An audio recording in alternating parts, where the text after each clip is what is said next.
बिहार में 40,000 करोड़ रुपए खर्च करके एनडीए ने बहुमत खरीदा है। कितनी सच्चाई है प्रशांत किशोर के इस बयान में? बिहार की 174 सीटों पर जीत का अंतर एसआईआर में जितने वोट काटे गए थे इन सीटों पर उनकी संख्या से कम रहा है। इसके क्या मायने हैं? एनडीए का मेन मुद्दा इस चुनाव का भी वही था जो सालों से चला आ रहा था, जंगल राज। जंगल राज, जंगल राज, जंगल राज, फिर जंगल राज आ गया। लेकिन मैं ही इसको बनाने में सफल हूँ। सर आप तो 2005 से हैं। And tensions gripped Bihar's Mokama after the murder of Dular Chand Yadav, a supporter of the Jan Suraj party. लेकिन सवाल यह है कि बिहार की जनता ने फिर इस बार जंगल राज को ही क्यों चुना है? बिहार में 2023 में 2863, 2024 में 2786 और 2025 में 1379 हत्याएं दर्ज की गई थी और 2025 का ये आंकड़ा जून तक का है। बिहार के कुल 56 सांसदों में से 41 पर क्रिमिनल केसेस चल रहे हैं। एक महिला के साथ वीडियो कॉल पर जीव बाहर निकालकर लाल टपका रहे ये महाशय भी चुनाव जीतकर विधायक बन चुके हैं। चुनाव से पहले दुलार चंद यादव की हत्या के दोषी अब विधायक बन चुके हैं। यानी बिहार का जंगल राज स्थायी है और यही यहाँ का एकमात्र सच है। यहाँ बस राजा की शक्लें बदलती रहती हैं, बाकी जंगल राज वही रहता है। एनडीए की प्रचंड जीत के बाद भाजपा के मंत्री गोभी की खेती वाला फोटो शेयर करके क्या मुसलमानों के नरसंहार की ओर इशारा कर रहे हैं? फैक्ट्स एंड फिगर्स के इस एपिसोड में आई विल एक्सप्लेन। नमस्कार, मैं हेमंत और आप मॉलिटिक्स देख रहे हैं। जब भी कहीं चुनाव होते हैं तो चुनाव में फाइट करने वाले हर कैंडिडेट को अपना पूरा कच्चा चिट्ठा इलेक्शन कमीशन को लिखित रूप में देना पड़ता है। उनको बताना होता है कि हमारे पास इतनी इतनी संपत्ति है, हमारे ऊपर अदालत में ये केस चल रहे हैं। अब एक संस्था है एडीआर यानी एसोसिएशन फॉर डेमोक्रेटिक रिफॉर्म्स। ये क्या करती है? ये हर चुनाव के वक्त उम्मीदवारों का डेटा इलेक्शन कमीशन से लेकर एक रिपोर्ट तैयार करती है।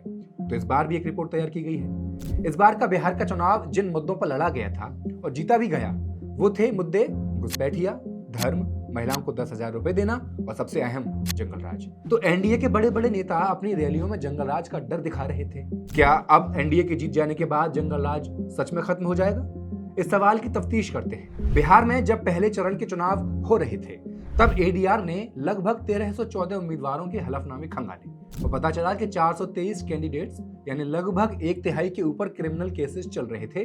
और ये सिर्फ छोटे मोटे मामले नहीं थे, इनमें से 27% पर हत्या की कोशिश और महिलाओं के खिलाफ अपराध जैसे गंभीर आरोप आज भी दर्ज हैं। तो ये तो बात थी कैंडिडेट्स की। अब बात करते हैं जो जीत चुके हैं, यानी 243 विधायकों की बात। यहाँ ये क्लियर कर देना बहुत जरूरी है कि बिहार की विधानसभा सिर्फ करोड़पतियों से नहीं भरी है, इसके गलियारों में गंभीर क्रिमिनल्स घूम रहे हैं। रिपोर्ट बताती है कि बिहार में इस बार जीत कर आए 102 विधायकों पर गंभीर क्रिमिनल मामले दर्ज हैं। 6 विधायक हत्या के आरोपों में घिरे हैं, 19 पर हत्या की कोशिश की धाराएं चल रही हैं। अब सोचिए ऐसी परिस्थिति कब बनती होगी कि जब कोई किसी की हत्या कर दे या किसी की हत्या की कोशिश करे। जाहिर सी बात है कोई इलीगल काम करना होगा तभी ऐसी नौबत आती है, किसी का हक मारना होगा या कानून की धज्जियां उड़ानी होंगी तभी ऐसी नौबत आएगी। अब यही लोग लोगों के हक के लिए विधानसभा में बैठेंगे जो किसी ना किसी का हक मार के आए हैं। यही लोग कानून व्यवस्था की बात करेंगे जो कानून तोड़कर आए हैं। कितनी बड़ी विडंबना है। यही लोग अब महिला सुरक्षा की बात भी करेंगे। 9 विधायक ऐसे हैं जिन पर महिलाओं के खिलाफ गंभीर क्राइम्स के मामले चल रहे हैं। ये वही लोग हैं जिन्हें जनता ने सुरक्षा और विकास का जिम्मा देकर विधानसभा तक भेजा है। याद रखिए कि पूरा चुनाव जंगल राज और गुंडा राज के मुद्दे के इर्द गिर्द लड़ा गया है। इसके बाद एडीआर की रिपोर्ट में और भी कुछ था जो चौंकाने वाला था। एडीआर ने जब पार्टियों की तरफ अपनी नजरें घुमाई तो तस्वीर और साफ हो गई। सबसे ज्यादा 43 क्रिमिनल केसेस वाले विधायक भाजपा के खाते में हैं। उसके बाद दूसरे नंबर पर 23 क्रिमिनल केसेस वाले विधायक जेडीयू के हैं और कोई भी पार्टी ऐसे विधायकों से वंचित नहीं रही जिनके पास ऐसे विधायक न हो जिन पर क्रिमिनल केसेस न चल रहे हैं। राजद के 14 विधायक हैं, लोजपा आर के 10, एमआईएम के 4, कांग्रेस के 3 विधायक हैं जिन पर क्रिमिनल केसेस चल रहे हैं। तो सवाल यही है, क्या बिहार की जनता खुद चाहती भी है कि कभी जंगल राज खत्म हो जाए? क्योंकि ये बिहार की जनता ही है जिसने इन विधायकों को चुनकर भेजा है वोट देकर। इसके अलावा RLM, CPI, ML, CPI, IIP और बीएसपी इन सब के एक एक विधायक भी अपने ऊपर दर्ज केसों के साथ विधानसभा में बैठेंगे। सिर्फ विधायक ही क्यों, बिहार के कुल 56 सांसदों में से 41 पर क्रिमिनल केसेस दर्ज हैं, 73% पर। इनमें अभी 38% ऐसे जिन पर हत्या, बलात्कार, कत्ल की कोशिश जैसे केसेस हैं। सवाल तो आपसे है, जनता से है, आप किसे चुनकर भेजना चाहते हैं, भेजते हैं? विधानसभा में और लोकसभा में किसे आप बैठाना चाहते हैं? बिहार की जनता को ही हर चुनाव में एक ही डर दिखाया जाता है, जंगल राज का डर, और बिहार की जनता बार बार जंगल राज का ही चुनाव कर लेती है। क्या है जंगल राज? इस बार भाषणों में एक नया शब्द उछाला गया, कट्टा। आपको यह फैशन है ना, कट्टा लेकर के आ जाते हैं, फिर बोलते हैं हैंड्स अप। प्रधानमंत्री ने कहा कि आरजेडी ने कांग्रेस को कट्टा दिखाकर मुख्यमंत्री पद की घोषणा करवाई है, लेकिन सच्चाई यह है कि डर किसी शब्द से नहीं आता। डर आता है उन वारदातों से जो जमीन पर हो रही हैं और जिनसे लोग हर दिन दो चार हो रहे हैं। पटना के मनेर में 28 अगस्त 2025 को एक नाबालिग लड़की की लाश पेड़ से लटकी मिली। ठीक एक दिन पहले गर्दनीबाग के एक स्कूल में 5वीं की बच्ची जली हुई हालत में शौचालय में पाई गई। उससे पहले जुलाई की शुरुआत में गांधी मैदान थाना क्षेत्र में व्यापारी गोपाल खेनका की सरेआम हत्या कर दी गई और उसके कुछ ही दिन बाद पटना के एक अस्पताल के भीतर घुसकर एक व्यक्ति को मार डाला गया। और मुख्यमंत्री नीतीश कुमार का बयान ये था, कहीं भी कुछ हो सकता है तो देखने लीजिए। जुलाई के 20 दिनों में ही 60 से ज्यादा लोगों की हत्या बिहार में हो चुकी थी। ये एक ऐसा आंकड़ा था जो किसी भी समाज में जंगल राज होने का पुख्ता सबूत माना जाएगा। एनसीआरबी के ताजा आंकड़े बताते हैं कि बिहार में 2023 में 2863 हत्याएं दर्ज हुई, 2024 में 2786 और जून 2025 तक यानी आधे साल में ही 1379 हत्याएं दर्ज हो चुकी थी। सवाल यह है कि अगर हर साल हजारों लोग इसी तरह मारे जा रहे हैं तो इसे सुशासन कहा जाए या फिर उस हकीकत का दूसरा नाम जिसे मंचों पर शब्दों से ढक दिया जाता है, जंगल राज। क्यों तो बिहार में कभी अपराध रुकता नहीं, लेकिन चुनाव की घोषणा होते ही अखबारों में अपराध की खबरें तेज रफ्तार से फैलने लगती हैं। इस बार वोटिंग से जस्ट पहले दुलारचंद यादव की हत्या कर दी गई। जेडीयू के प्रत्याशी अनंत सिंह को पुलिस ने गिरफ्तार भी किया। और अनंत सिंह कौन है ये बिहार जानता है, पूरा देश जानता है। उनकी दुनिया हमेशा से गोलियों, दबदबे और डर के बीच चलती रही है, लेकिन कहानी ही खत्म नहीं होती। अनंत सिंह के जेल जाते ही उनके प्रचार की कमान दो बड़े नामों ने संभाल ली थी, केंद्रीय मंत्री ललन सिंह और उप मुख्यमंत्री सम्राट चौधरी। एक एक व्यक्ति अनंत सिंह बन के चुनाव लड़े। सोचिए, जब एक हत्या के आरोपी के समर्थन में केंद्रीय मंत्री और राज्य का उप मुख्यमंत्री खुद उतर जाए तो आम अपराधियों की हिम्मत बढ़ेगी या नहीं।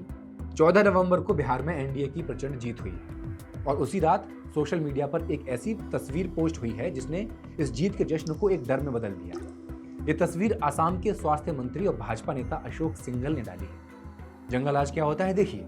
ये देखने में बिल्कुल साधारण लगेगा, खेत में उगी हुई फूल गोभी है, लेकिन कैप्शन, बिहार ने गोभी की खेती को मंजूरी दे दी। राजनीति की भाषा में गोभी कोई सब्जी नहीं बल्कि मुस्लिम नरसंहार का सांकेतिक प्रतीक माना जाता है, जैसे किसी पुराने जख्म की परत फिर से उठ रही हो। भाजपा मंत्री की वो गोभी वाली तस्वीर सिर्फ एक पोस्ट नहीं थी, एक खूनी इतिहास की परछाई थी।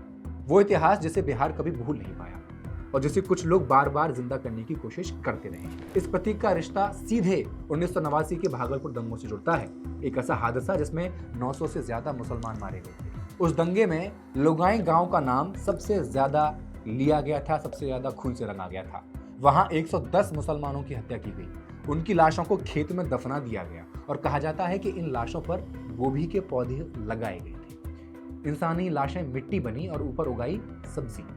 ये वही क्रूर प्रतीक था, सिंबॉलिक, जिसे आज भी कुछ लोग मजाक के नाम पर दोहराते हैं। इसलिए जब एक सरकारी मंत्री, एक संवैधानिक पद पर बैठे व्यक्ति ऐसी तस्वीर पोस्ट करते हैं तो क्या वो जंगल राज नहीं होता? अब बिहार चुनावों के नतीजे भले ही साफ हो गए हों, एनडीए की भारी जीत हुई है, महागठबंधन की सबसे कमजोर वापसी रही है, तो आरजेडी को सबसे ज्यादा वोट परसेंटेज मिलने के बाद भी वो फिसड्डी रही है। आरजेडी का वोट परसेंटेज भाजपा से ज्यादा रहा, उसके बाद भी महागठबंधन हार गया। अब ऐसे में एनडीए ने 243 में से 202 सीटें जीत ली।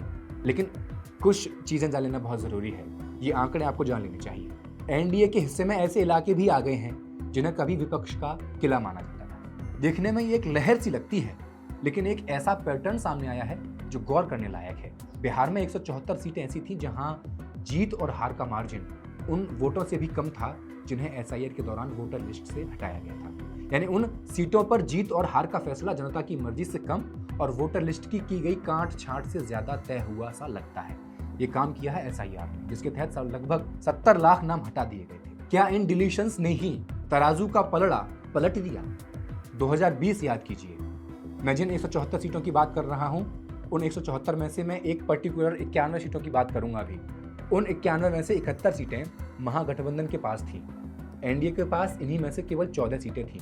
लेकिन 2025 में ये महागठबंधन सिर्फ 15 पर सिमट गया और 2025 में एनडीए इन्हीं 91 में से 75 सीटों पर जीत गई।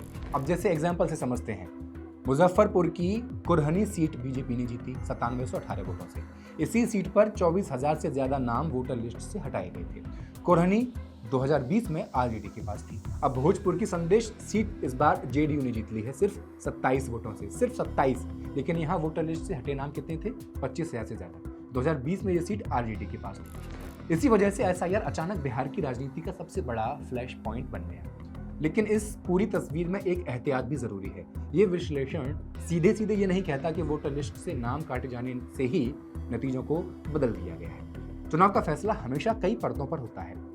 फिर भी सवाल तो छोड़ ही जाता है कि जहां जहां डिलीशन ज्यादा हुआ वहीं वहीं ज्यादा फायदा एनडीए को क्यों मिला। आप हमें कमेंट करके बताइए आपको क्या लगता है, और मॉलिटिक्स को सब्सक्राइब करना बिल्कुल मत भूलिए। शुक्रिया।